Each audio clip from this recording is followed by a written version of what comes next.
আজকে আমি আপনাদের তৈরি করে দেখাবো রাইস চিকেন বার্গার। চলুন দেখে নিন কেমন করে তৈরি করবেন। এখানে চিকেন বার্গারের পেটি লাগবে আমাদের 4টে, ভাত লাগছে 1 কাপ, মোজারেলা চিজ 1 টেবিল চামচ, আদা পেস্ট আধা চা চামচ, রসুন পেস্ট আধা চা চামচ, চিনি আধা চা চামচ, লবণ আধা চা চামচ, পেস্তা বাদাম কিশমিশ 1 টেবিল চামচ, মরিচ কিমা 1 চা চামচ, পেঁয়াজ কিমা 1 চা চামচ, সবজি 1 টেবিল চামচ, ঘি 1 টেবিল চামচ, তেল 2 টেবিল চামচ। এই ছিল উপকরণ। এবার আমি রান্নায় চলে যাচ্ছি।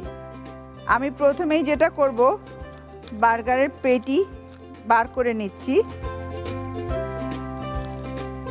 এখানে আমার 4টে বার্গারের পেটি লাগবে। সাধারণত আমরা বার্গার ব্রেড দিয়ে খাই, কিন্তু আমি এখানে রাইস দিয়ে করব, এই কারণেই ভেতরের ফিলিংটা যাতে আমার কার্বোহাইড্রেটটাও খুব ভালো চলে আসে। তো আমি চুলাটা অন করে দিলাম। আমার 2টো চুলাই লাগবে। একটাতে আমি বার্গারের পেটিগুলো ভাজবো, আরেকটাতে রাইসটাকে প্রিপেয়ার করব। আমি বার্গারের পেটিটাকে ভেজে নিচ্ছি। তেল দিলাম, খুব বেশি তেল না। আর এখানে আমি ঘি নিয়ে নিচ্ছি, যেটা রাইসের ভেতরে যাবে সেই জন্য। এবারে বার্গারের যে পেটিগুলো আছে সেগুলো দিয়ে দিচ্ছি,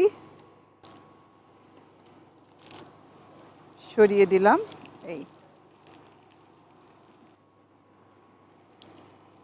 বার্গারের পেটি ভাজা হতে হতে আমি যেটা করব, রাইসটা প্রিপেয়ার করে নিচ্ছি। দিয়ে দিলাম পেঁয়াজ, তার সাথে এখন বাকি উপকরণগুলো আমি অ্যাড করে দেব। দিচ্ছি হলো ভেজিটেবল 1 টেবিল চামচ পরিমাণ, পুরো ঘিটা দিয়ে দিচ্ছি।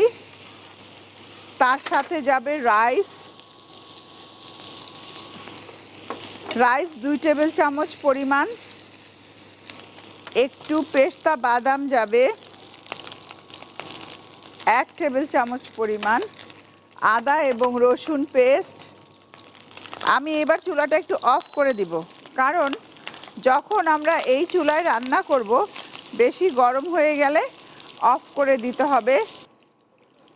গরম মশলা পাউডার 1/2 চা চামচ পরিমাণ।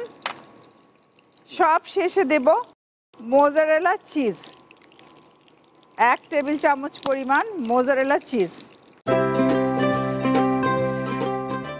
একটু লবণ আর চিনি দিয়ে দিচ্ছি, লবণ, একটু সুগার, ব্যাস। এটা কিন্তু আমার ফিলার হিসাবে যাচ্ছে, এদিকে ভাজাও হচ্ছে।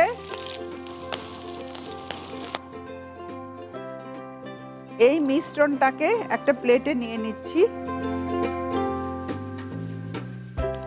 বেশ স্টিকি একটা ভাব এসেছে। এবারে আমি প্রেজেন্ট করব। আমি এক্সট্রা টিস্যু দিয়ে যেটা করব, বাড়তি তেলটাকে সোক করে নেব। আমি এখন পরিবেশন করে দিব। আমার প্রথমেই লাগছে যে এখানে 2টো লেটুস পাতা লাগবে।